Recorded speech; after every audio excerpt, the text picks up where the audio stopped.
All right.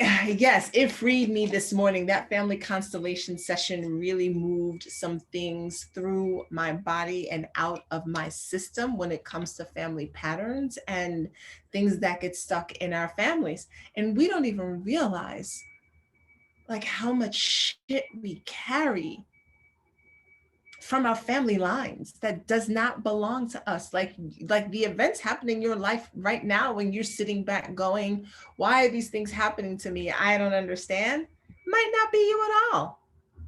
Hold on a second, because I look like I'm frozen over. Okay, I was like, I saw that I was frozen on Facebook and I was like, wait.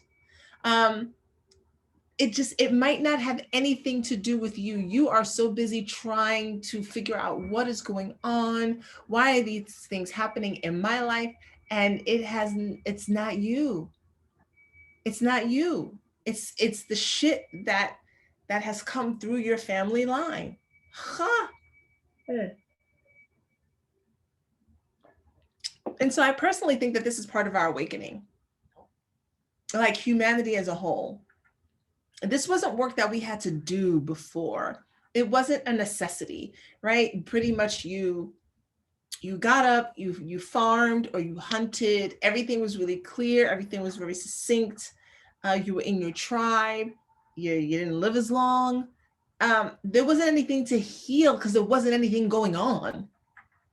You know, there just wasn't a lot going on.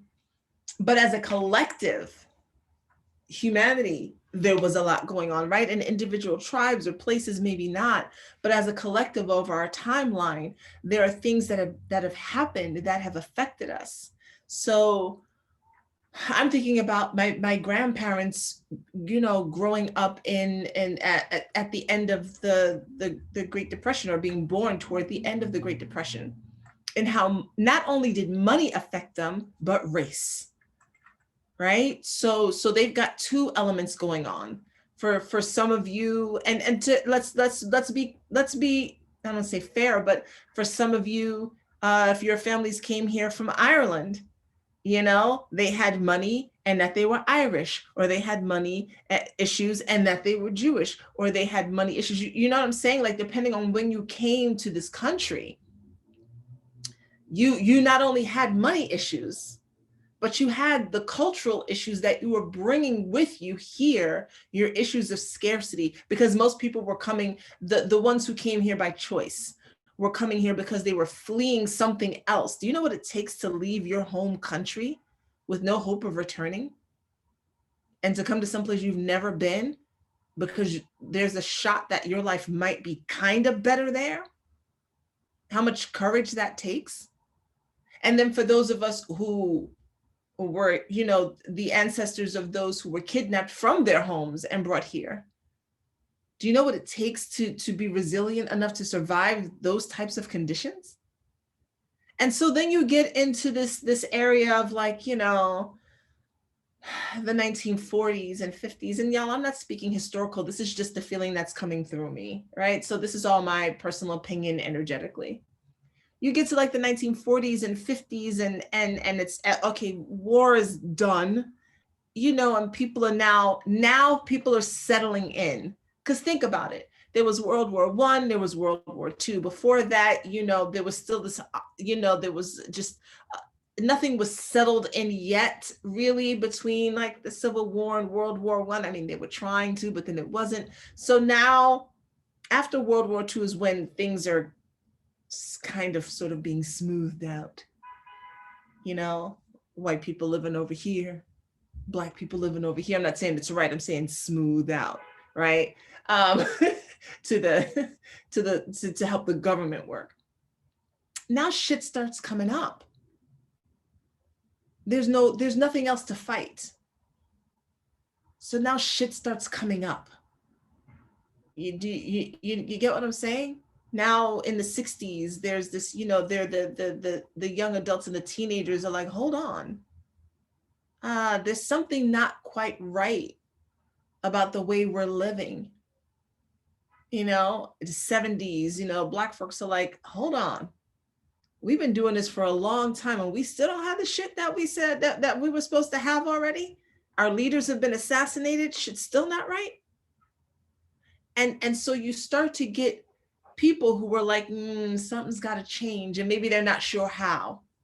And then those people have children. I'm of that generation where it's like, not sure if all the ways of what everybody was doing was really the way for it to be done. We need to change some things. And then our children who were like, yeah, no, this shit stinks. Oh, we need to fix it now, like yesterday, because they've got no patience. Can't take the car right now. Because they've got no patience. And so here we are in this era now where people are wanting to heal, where they're questioning their lives, they're questioning their beliefs. No one's taking it for face value. This is what we've done. This is what we've always done. Well, some of y'all still are.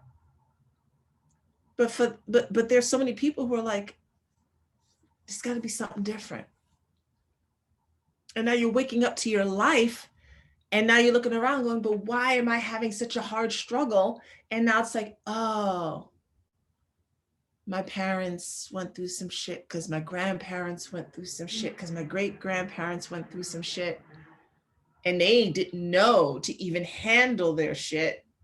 So now that I know it, it's like I look around and I got all this baggage. It's like, but that shit ain't even mine. Like, I packed a light bag for this journey. Now what the fuck I got all these extra suitcases for? Oh, that's not my luggage, but it's got my name on it. It's got my DNA attached. And so this session this morning that I had was an opportunity for me to release. It's funny, I want to say all the baggage around certain things. Like, I literally don't feel it anymore. I don't feel it in my body. I don't feel it in my system. I don't feel it on me. I don't feel it in the air. And you don't even know that it's there until it's gone.